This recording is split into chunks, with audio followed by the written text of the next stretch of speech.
Good evening, comrades. I have to do like Wilfred now and do this again. Good evening, comrades. It is an indescribable pleasure for me to be able to perform this duty this evening.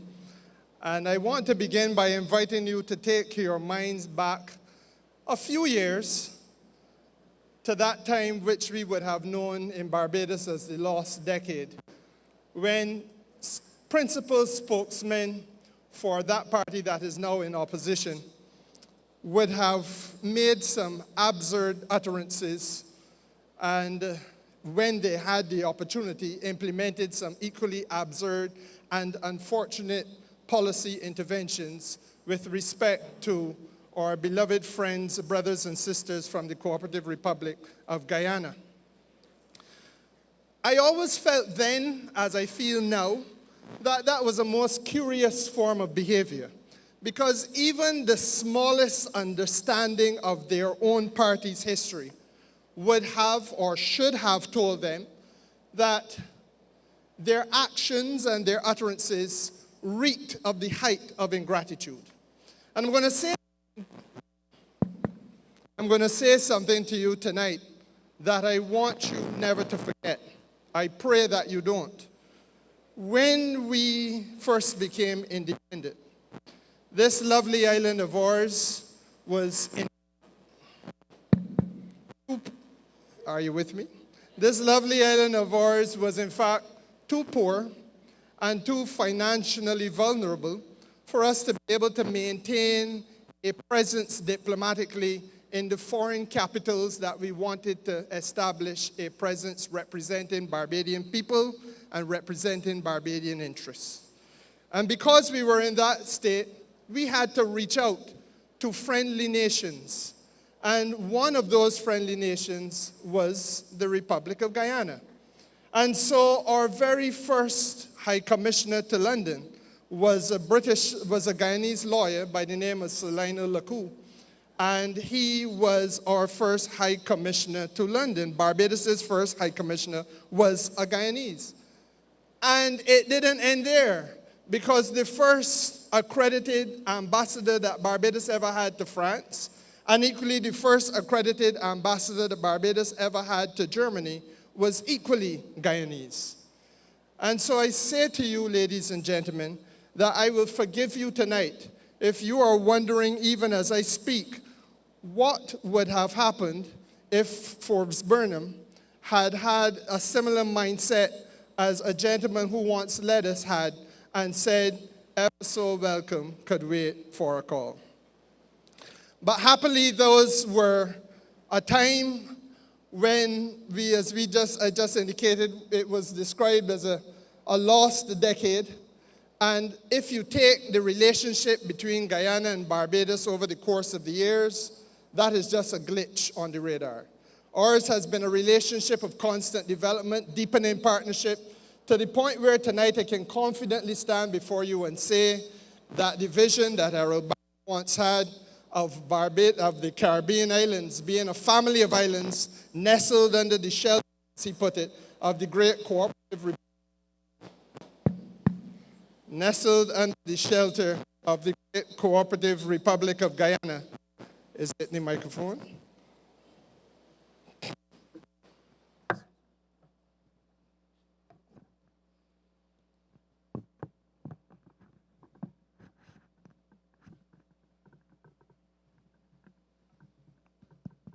Thank you. I was saying that I can confidently stand before you here this evening and say to you that the vision that Irfaan once had of the Caribbean islands being a family of islands nestled under the shelter of the great cooperative Republic of Guyana is a lived reality, lived by ordinary West Indian men and West Indian women. And we have one such ordinary West Indian man in our midst this evening.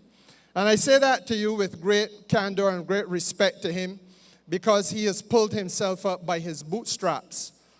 If you listen to his life story, and I hope you have a chance to speak to him, and knowing him, you should, because I expect that after this he will be drinking some drinks with you during the course of the night. and he assures me he may even visit Oistins a little later on too. You will hear the story that you would hear of any ordinary Barbadian boy growing up in this country. A young man who loved, lived, and learned the game of cricket and passionately and assiduously applied himself to his studies. And it isn't many of us who can say that we excelled at both, but he did. And I invite anyone to challenge me when I say to you that if you can be called to national trials for Guyana's cricket side, and you go there with a higher batting average as a number 3 batsman than Ramnaresh Sarwan, that you could not have found your way onto the West Indies team. He chose, however, the path of academia. He earned himself a bachelor's degree in business administration. Not satisfied, he earned himself a master's degree in law, in commercial law.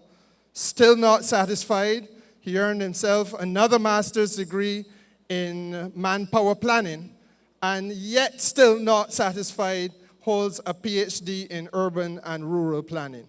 And those, ladies and gentlemen, were the tools of trade, which took him almost inevitably to ask himself the question, how can I use my considerable intellectual skill in order to advance the land of my birth?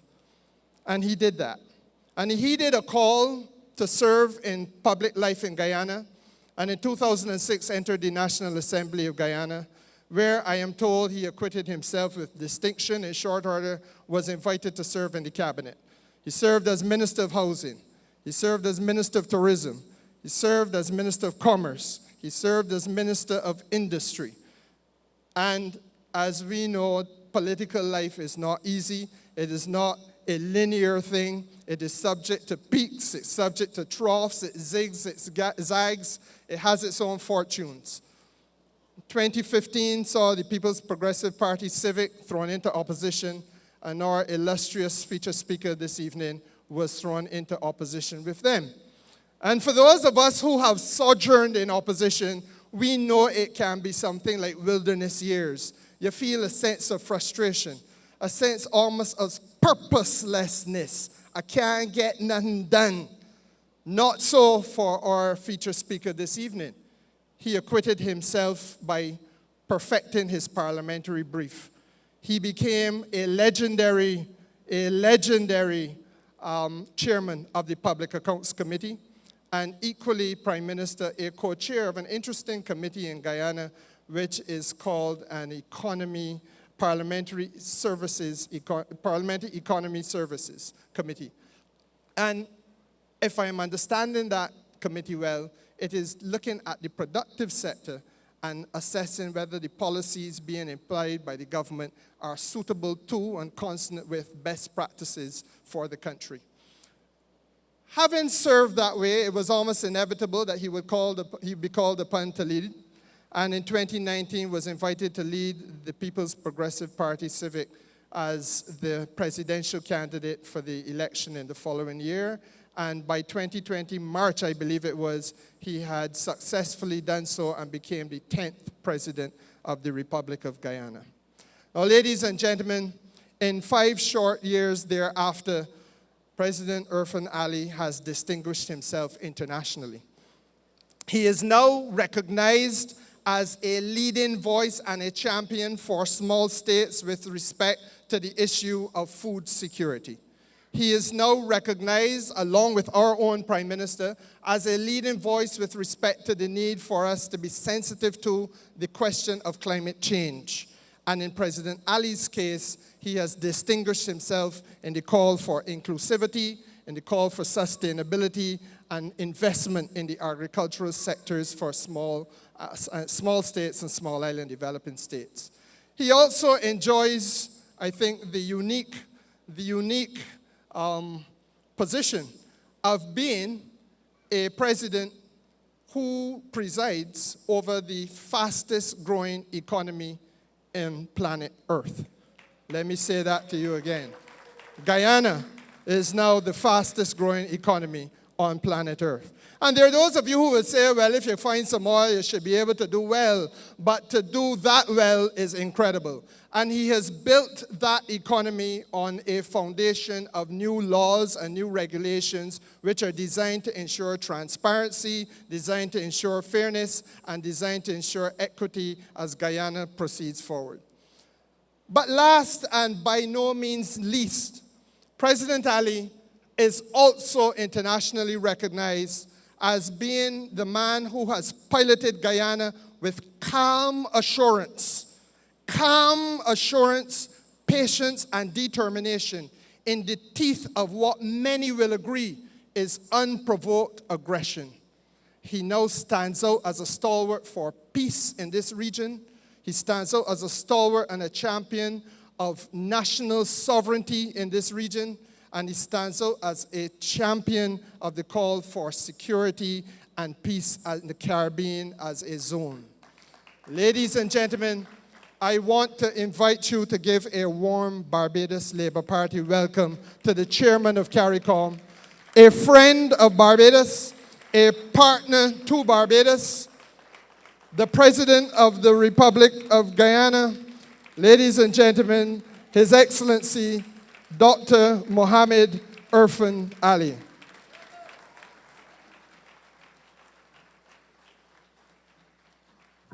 Thank you very much, very kindly. Thank you. My dear sister, Prime Minister, distinguished Minister, comrades all, good night. So let me start by saying, like a good brother, whenever you visit your sister, you feel at home. And I didn't know that my sister wanted me to feel so much at home that she chose the right color, red. As you know, red is also my party color. So we are red together. Let me say also that my dear friend, I feel very humble when you said that, you had a discussion on who should be the speaker, and you had a unanimous decision. Well, that seems not to be a problem with this party.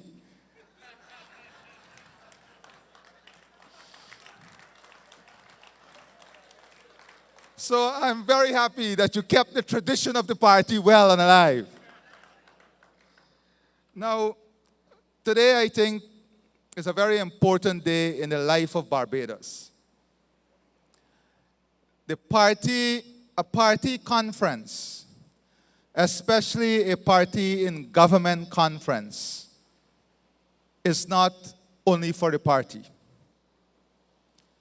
And it's important for us to understand when you're a party in government that the discourse that will transpire here over the next 3 days are critical in setting the agenda, the philosophy, the value system, the mandate, and the core objectives of what you want to achieve, not for a party, but for Barbados. And in setting that agenda, in outlining that agenda, we must all be conscious that that agenda, for it to be sustainable and resilient, cannot be looked at from the narrow confines of the borders of Barbados alone. Because Barbados and your country, like ours, exists in a global system. A global system that is influenced by global behavior, but also that is influenced by externalities that none of us have control over. And when we speak about plans and programs, and one analyzes the performance of any political system or any government against those plans and programs, you always have to remember that the programs and program were crafted in a way that sometimes do not take the full impact of the externalities into consideration because we are not aware of what the full impact will be. Like having 2 hurricanes successively after each other. You can plan for one, but when you have 2, when you have 3, followed by extreme long drought season, that affects seriously your plans and programs. But today, you have chosen a very interesting slogan, achieving against the odds. If we examine this theme that you have chosen, we'll ask ourselves, what are the odds? What are the odds that we achieve against? And I would want to reflect a bit. And I asked the Prime Minister how long I should speak for. I asked Jerome how long I should speak for. But I didn't take their word for granted. I did some historical research. And I found that with the Prime Minister speaking for 3 hours, that's 180 minutes. Jerome telling me 45 minutes, so I add 45 to 180. And then I said, if you go conservative and say 30, I add 30, and I divide it by 3. So I did a democratic thing to come up to the average time I should speak. Don't worry, I wouldn't do that to you tonight. But it's very important for us to understand the odds against which you have achieved. And it's easy for a country to forget the starting point. And if at this forum we do not reset the clock and allow an understanding of the starting point and the journey, we will lose our achievement and we will lose the hard work that we've put in place. And sometimes within the political system itself, we are hard on ourselves and hard on each other, that we too sometimes forget the framework through which we would have achieved. And I would come back to this in a few moments. But I want to also say that in a world where we are addressing the perfect storm, if you thought the pandemic was brutal, there is a perfect storm that we are addressing now. Climate insecurity, food insecurity, energy insecurity. Now, in this perfect storm of climate, food, and energy security, small economies like yours and others in the region would have had to navigate in just 4 years a pandemic that took away 2 years of policy space and financial space, the highest transport and logistics costs in the history of our region, the highest costs, highest inflation, imported inflation on food prices in the history in the region, global shocks as a result of global wars that impacted the supply of grains and took up food prices even further. So you navigated that as a country. But you did not only navigate this as a country, you navigated through an economy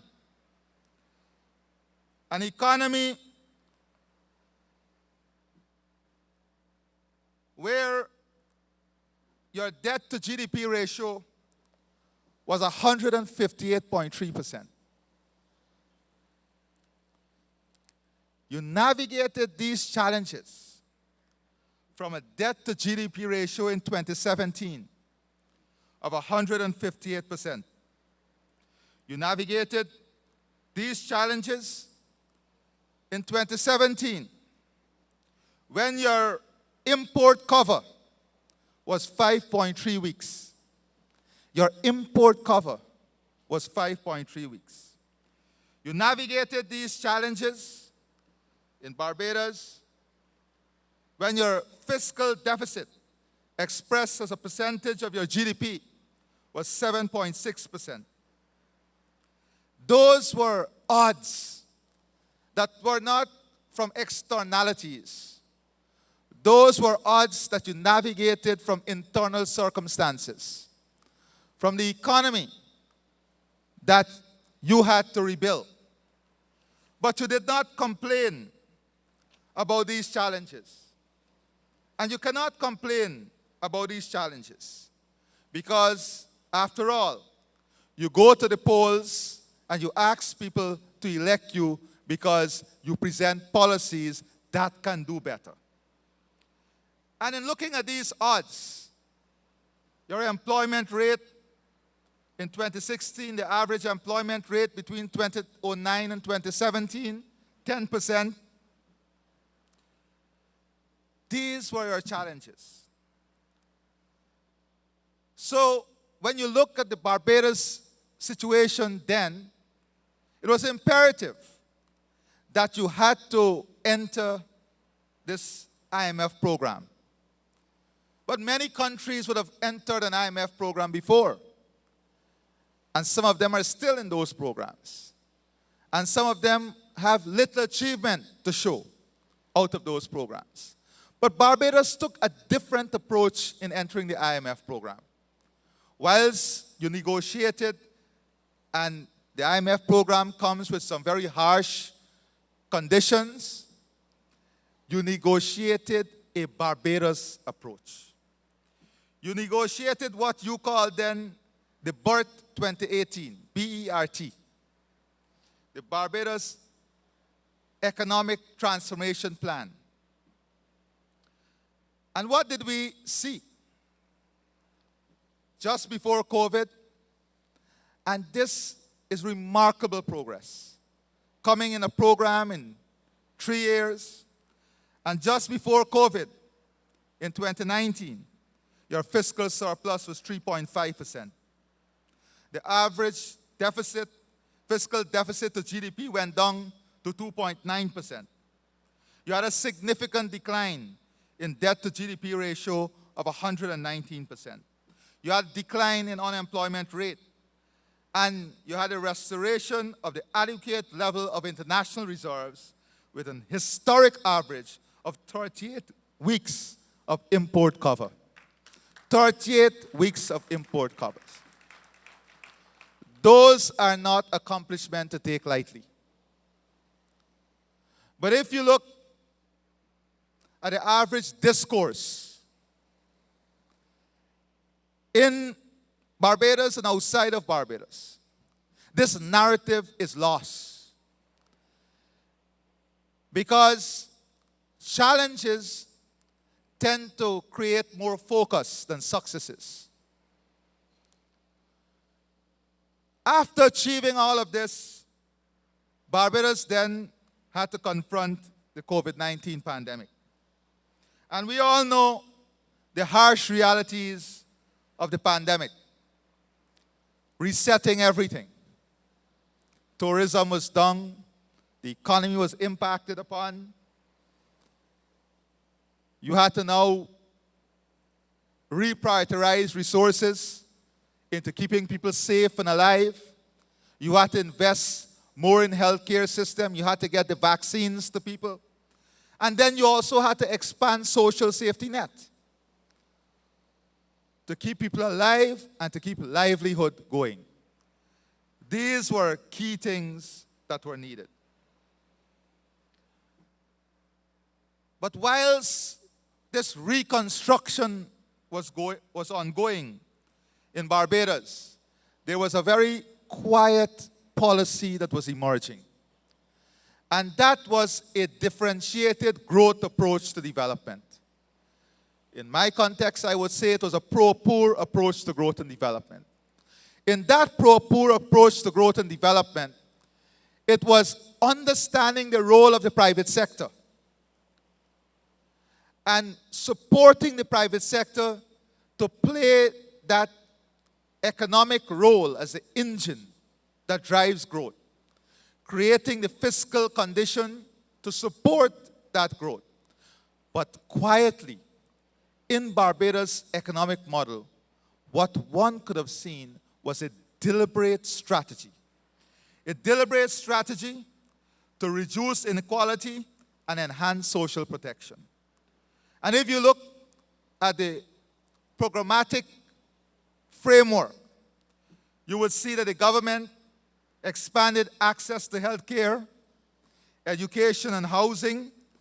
But in expanding those access, there was particular attention placed on vulnerable groups, particular policy intervention directed towards vulnerable groups. And that is what differentiates this model. And I don't speak loosely.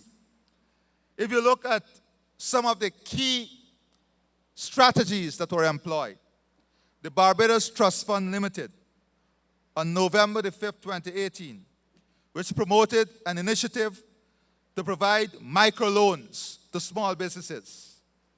That was a key initiative. Up to July 2020, the fund had disbursed close to $14 million to eligible applicants. In 2023, the Prime Minister introduced the One Family program, which aimed to help 1,000 households, at first, to rise out of poverty. But important in that policy was not cash transfer. The help that was directed to the households were not cash transfer. This strategy of helping 1,000 households was to address poverty structurally. And why do I say the policy was to address poverty structurally? It is one thing to give a cash grant or to give a financial transfer to poor household. But it's something else when you link to that strategy financial literacy. Because the grant was not meant only as a cash transfer. The grant came with financial literacy as an important component that offered the families continuous support through financial education, financial planning, and deploying their resources into economic value, creating economic growth and wealth at the family and community level. So if we look at this thing, if one is to look at it superficially, if you look at this superficially, the 1,000 household, you will say, oh, this is you just transfer this. But that is being superficial. When you go deep into the policy, and this is what these forums are for us to understand the depth of the policy, for us to understand the link of the policy structurally to economic transformation and growth. And that is what is important. I want to look at another initiative. The government work on improving the efficiency and accessibility of social services through planned systemic restructuring. Now, one of the things that was done was multiple departments were converted into single departments. I can tell you, one of the most frustrating things to deal with is bureaucracy. You can have the best plans and program, and you'll be shocked to know that whilst you are there believing that the plans and programs are implemented, there is someone somewhere dropping the ball, holding it back. And we have to ensure systemically that we change this and ensure the bureaucracy is also held accountable and the bureaucracy work on implementing the policies of the government. After all, the policies are dead if the bureaucracy that is tasked with implementing does not work on implementation. And this is not a problem for Barbados. This is a regional problem. This is something we inherited from our colonial past, where the systems were designed in a tier manner. In my humble opinion, the system needs to be flattened and become a matrix-style management focus for the organizations in public service. We have to flatten it. The processes are too burdensome and too costly for efficient delivery of services. So, what the government did from reading the policy and understanding the policy was to work on simplifying the governance mechanism in order to increase accessibility, but importantly, if as a government you lose the ability to be relatable and reachable, you can run the danger of not ensuring the policies are people-centered. And we have seen a strong move towards ensuring the population is engaged. For a matter of fact, a few times I was called out for being on the live stream at Parish Speak. I always be on the live stream. And I see people text, what the President of Guyana doing on the live stream? And I have to jump off immediately, you know. But these are important things. Keeping the message simple. Keeping the message relatable. Ensuring that the government is reachable. And this is key in small societies. How do we ensure that governments, parliaments, they're reachable? So people feel as if they're connected in the decision-making process. In Barbados here, I've seen also in the education policy a very smooth, swift, but silent aspect of the policy.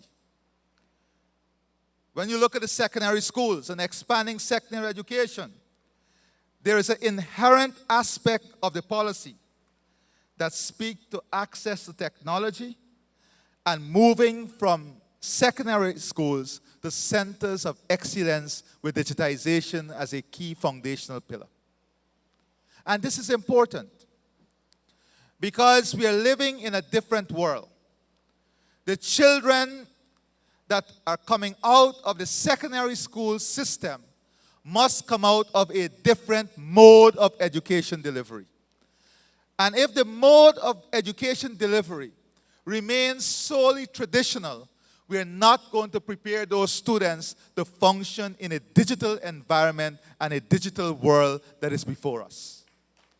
So if we are to reduce that gap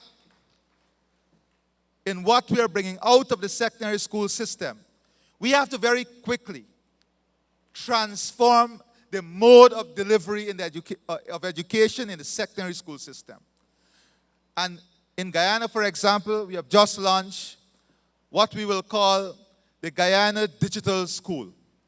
The Guyana Digital School will be like any school, but you can attend it from anywhere, from the fields, from anywhere. You'll have an ID card, you will go to school, you will have all the lessons live, but you also have a platform where you can go back in the evening and relook at classes. So you have all the best math teachers, best English teacher. It helps in equitable access. Because if we are to provide the best capability on one platform, it helps with equitable access. And this is where the region, as CARICOM, we have to go. If we are getting the slothfulness in the free movement of people, we have to use technology to bridge the divide. And if we can have digital schools interconnected throughout the region, then we can address key issues like mathematics and all the others. In these digital schools, we can build platforms to train nurses, to train doctors, to do the additional credit that doctors need, the medical credits that you need annually. The future is a digital future. And in your education policy, I want to commend you because in the policy itself, though not in the forefront of the policy, if you read the policy, you see that the mission there is about transformative education. And the definition of transformative education in today's environment is moving the digitization and ensuring that technology is the backbone that supports the education system and also the healthcare system. So, access to technology and creating centers of excellence are key in this aspect of development. Now, I've exceeded the low limits of the time. So I'm going to try to position myself to the average. But I want to say something about our region.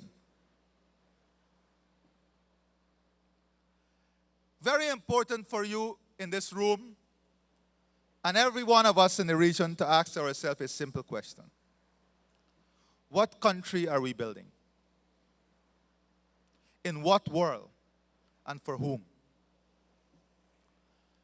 And I want to humbly suggest that if we for a moment believe that we are building a country for us, in this current world, by us, we are wrong. The best of leaders are the leaders who will make the sacrifices now to build countries that are sustainable and resilient long into the future, and countries that will provide for the next generations to come. And that requires bold leadership. Because everybody believes that it is about the now and not about tomorrow. And if you look at what Barbados is championing globally, and the way in which, the dignified way in which you're championing. And I don't want to say the Prime Minister is championing because I know her. She don't want ever to hear that Prime Minister Mottley is championing this. You always hear about the Barbados Initiative, the Bridgetown Initiative. There's a reason for that. And the reason for that is that the Prime Minister wants country and people ownership of the policies. If we want the globe, the world, to accept our ideas and our thoughts and our policies, we have to first build national ownership and regional ownership. And I want to position tonight that Barbados has strategically built national and regional leadership that have allowed them global credibility as I speak to you tonight. And you must be proud of this. You must be proud as to where Barbados is positioned today in the global mix, an important subject area. I must say I have one of my favorite commentators in the crowd here tonight, Alex. Please give her a big round of applause. We should be proud of her. And you know, my friend was offering me Barbados citizenship. Alex, you know we're open for you. So, the transformative leadership that we talk about has some components. It must be trusted. It must be tested. It must be molded. And it must be structured. And if you examine the leadership of Barbados, when you speak about climate change, food security, regional integration, Barbados is a trusted speaker. You speak about energy security, a trusted speaker. You know why? Because there is no wavering in the policy. There is a policy that is adopted, and regardless of how the wind blows, that policy has remained stable, creating trusted leadership, tested leadership. But what is important for you, all of you here tonight, is how this Barbados that is being created will be molded in each and every one of you. And how each and every one of you will do your part in ensuring that the policies become institutionally structured in everything you do, whether at the community level, whether at the parish level, the national level, or the regional level, or at the sectorial level. It can only happen when those in this room and in the wider society here in Barbados understand that there's an individual role that leads to collective results. And you have demonstrated this. When a small country like Barbados said you'll plant 1 million trees, a lot of people doubted that. But the last time I checked, you had 420,000 trees already planted. Now it's 579,000. Put your hands together for that. These are important accomplishments. But look at that vision. It was bold. It was a bold mandate given. And leaders, I can tell you, don't always give a bold mandate, because there's a fear of not achieving it and the consequence of not achieving it. But bold mandate stimulate creativity and innovation. And we have to get accustomed to doing things differently and at a different pace, if we are to be successful in this region in what we do. Now, the Bridgetown Initiative is another key accomplishment of the Barbados government. Today, the Bridgetown Initiative, an approach to restructuring financing, looking at ways in which we can raise new financing for adaptation, mitigation, restructuring existing loans. It has become a model for SIDS, small island developing states. And where did this model come from?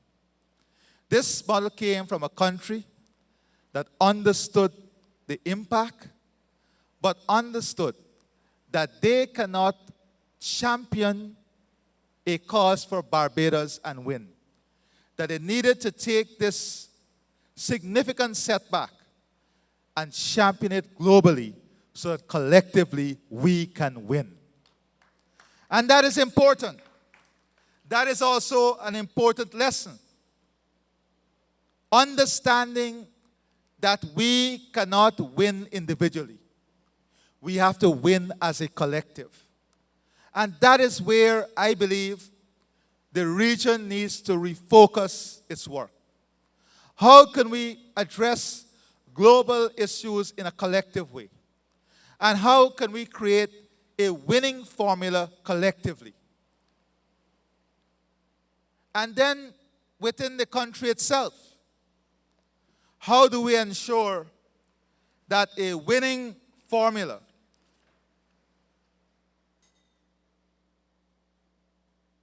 is advanced by a collective and supported by a collective?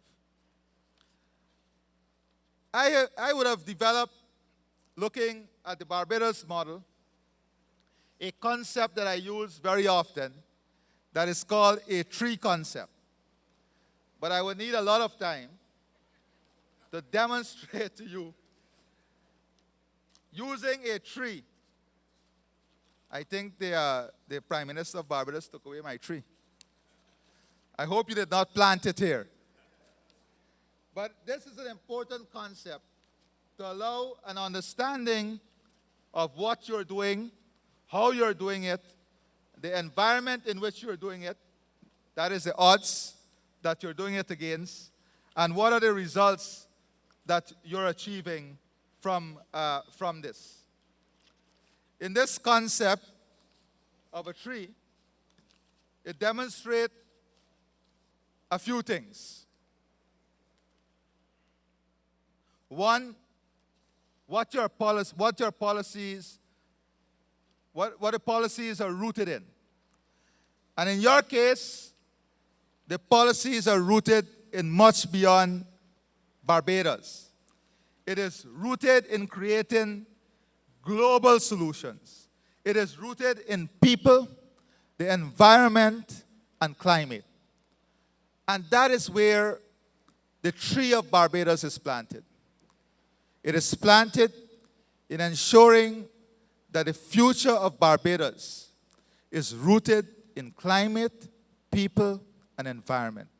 Because, frankly speaking, these are the factors that will determine whether the country remains sustainable and resilient. And unless you take the bold initiatives that you're taking now, you will not be able to achieve the level of success in the future that you are planning for. But how is it we can ensure Barbados and the region develop a winning culture? And this is key. I mean, I don't have any right speaking to you about winning culture in this party. You have mastered the art of a winning culture. But how do we create a winning culture nationally? How do we create a winning culture for the country? How do we create in the minds of every person in this region what it means to have a winning culture? Not a complaining culture. And these are the issues that we must confront. What are the attributes? How do we take a policy like food security and create entrepreneurs? How do we take the food security policy and link it to health care, looking at nutritious, valuable food intake that will save us costs down the road in terms of our health bill? How do we address the issue of primary health care through food consumption and through agriculture? How do we ensure that we create sustainable housing? Today, for example, in Guyana, we have launched a new program where you have launched it before. You have the solar on every household. But what we have done is that we took 500 single mothers as a pilot, and we are building 500 homes. Attached to every home is a shade house that give them short cycle crop to earn an income. And then we have in front of every home 5 permanent plants, whether it's coconut, breadfruit, you name it. In this model, each one of those households will be able to repay their low-income loan every month and still have money in their pocket from the shade houses. But for that to happen, we have to develop a level of consciousness within the society. A level of consciousness as to what you eat from where. What value do we put on social spending? Not in entertainment, but spending with a social consciousness, whereby knowing that you buy this product, you're supporting this community. You're supporting single mothers. So you're eating with a greater degree of consciousness. But that requires a different level of thinking. That requires an awakening of a consciousness within the people of this region themselves to understand the necessity of this. Take cricket, for example. I give you a simple example. We have people in this region who will wake up at 1 in the morning to look at India playing South Africa, but would not look at West Indies playing Sri Lanka. We have in this region the greatest sports assets in Usain Bolt and all the others. How are they deployed? How are they deployed? Name one social project that they're leading. And this is not about them. This is about us as a collective. These names are capable of raising tens of millions of dollars for Haiti humanitarian effort. But are we deploying these human assets? When you have a West Indies team that goes to play to represent the region in which key players can say, we're not going to go on this tour. We're not available for this tour. It tells you something deeper than availability. Something is wrong with our consciousness as to what we represent in the region, who we are representing, what we are doing as a collective in this region. And unless we address the consciousness in this region, the consciousness of us as a collective, we will not be able to solve some of the problems we will face. And this consciousness cannot be awakened if the political system does not do our part in stimulating and awakening the consciousness. Today, the world economic model is changing rapidly. You look at countries in the Middle East with large resource opportunities. What do you see they're doing? They are now from desert, from sand. They're trying to build tourism product. They're trying to use sports to create a sports economy.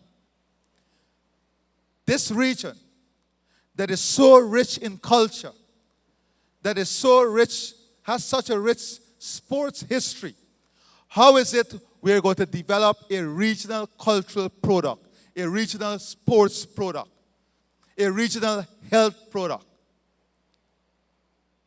that the people of our region must be proud and happy to consume? How are we building innovation in everything that we do? These are the challenges that we must confront. And I'm sure that your Prime Minister would be outlining these challenges to you. Because the future that we face as a collective is one that will be very, very different from today. Industrialization created significant gap among and between nations. Today, if we are not careful, digitization will be that second revolution of expanding that gap. When we are still struggling to reach the rest of the world is advancing at a rapid pace in digitization.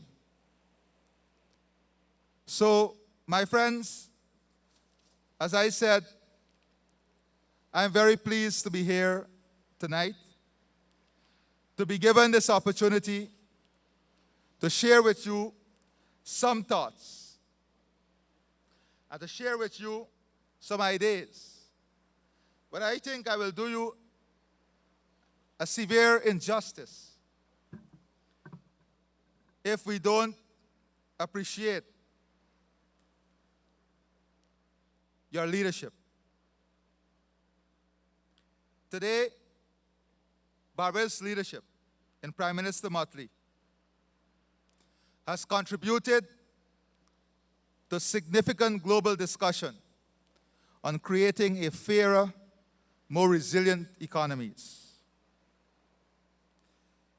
Her leadership has emerged as one that is persistent, whether it's on climate change, whether it's on crime, and that's another big issue that the region is facing, that we have to address as a collective. But just think about it. A small country like Barbados with a small population, with a prime minister that has been able to be named the champion of the earth, be on Forbes magazine, be on Times front page, respected. But what has emerged out of all of this?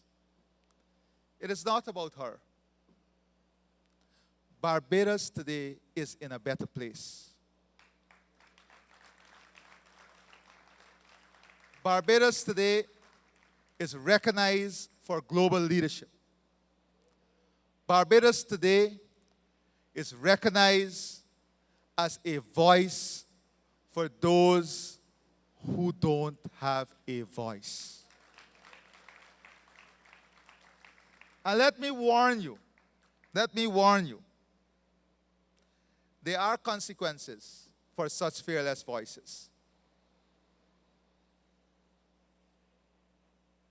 I'm warning you now.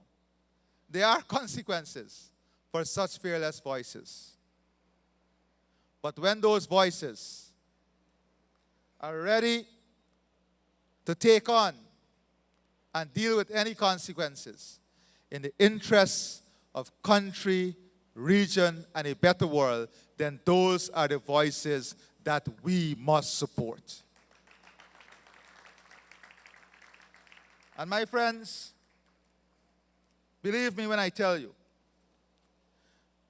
looking at where the world is going, looking at your contribution to the world and different debates, the story of this beautiful country is only now unfolding. You will have much more to celebrate in the future.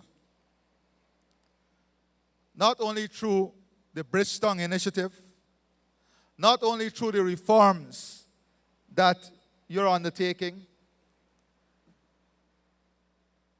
but through the level of consciousness that you're building globally in creating states that will be resilient and sustainable.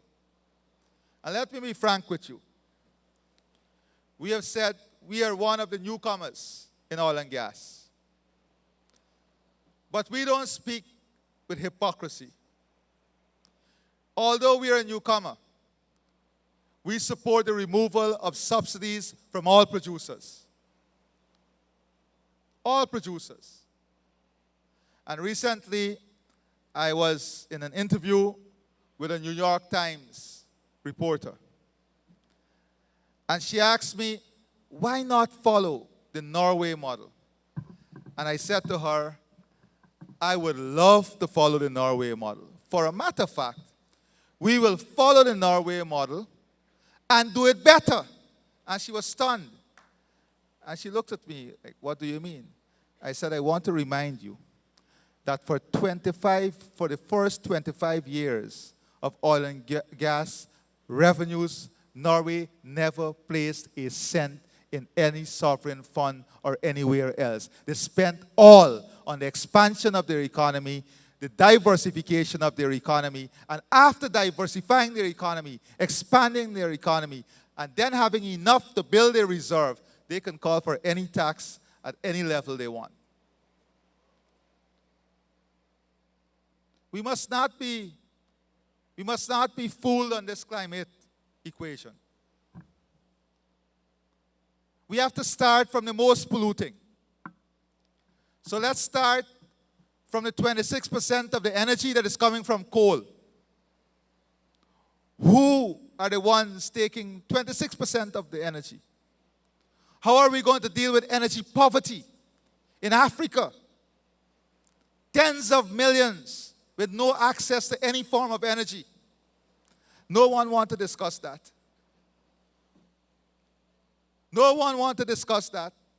No one wants to discuss the 26%, because if you go from coal to petroleum, you're going to a lesser form of pollution. From petroleum to natural gas, a lesser form. The United States today is exporting at a higher level than ever done in the history. In our case, even with all the FPSO operating, we'll still be carbon negative. So if by 2050, the world decides that only 25% of the energy must come from petroleum product, then you have to decide who will produce the 25%. And if the equation is that who produce it in the least climate damaging environment, we are in pole position. That is why we have made a commitment that on the flip side, we are keeping the forests. 19.5 gigatons of carbon. Lowest deforestation rate in the world. The entire forest is R3 certified with the highest carbon value. It's the only forest in which we have a carbon deal, where 15% of all the resources go directly to the indigenous villages. In this year's case, 26%. But the world believe, oh, don't worry about that. Let me tell you how hypocritical the argument is. And I give this example. You have two neighbors. Jerome decided he cut down all the trees in his yard. And he built an apartment building. And he rent the apartment building for 20 years. And he collect his rent and he happy. Prime Minister Motley kept her tree and lived in her house. But 25 years after, the big shot down the road come and say, you know, Jerome, I can now give you an incentive to replant 2 trees in your yard. And Prime Minister Motley, thank you for keeping your trees. Can you imagine? That is the world we live in. Today, the developed world that would have cut down all the trees, in their policy agenda, they are now giving all the companies tax write-off, subsidy, replant trees. But those who kept the trees, thank you. It ain't gonna work anymore. We now have to fight this. It's the same thing with the ocean. It's the same thing with the ocean, the marine economy. That is why you have to see what you're doing here with a long eye. The bold moves that are being made here. It is not just about putting a solar on every house. It is putting the solar so you can lead by example. So when you talk about renewable, you are saying with our limited resources, look at what we did.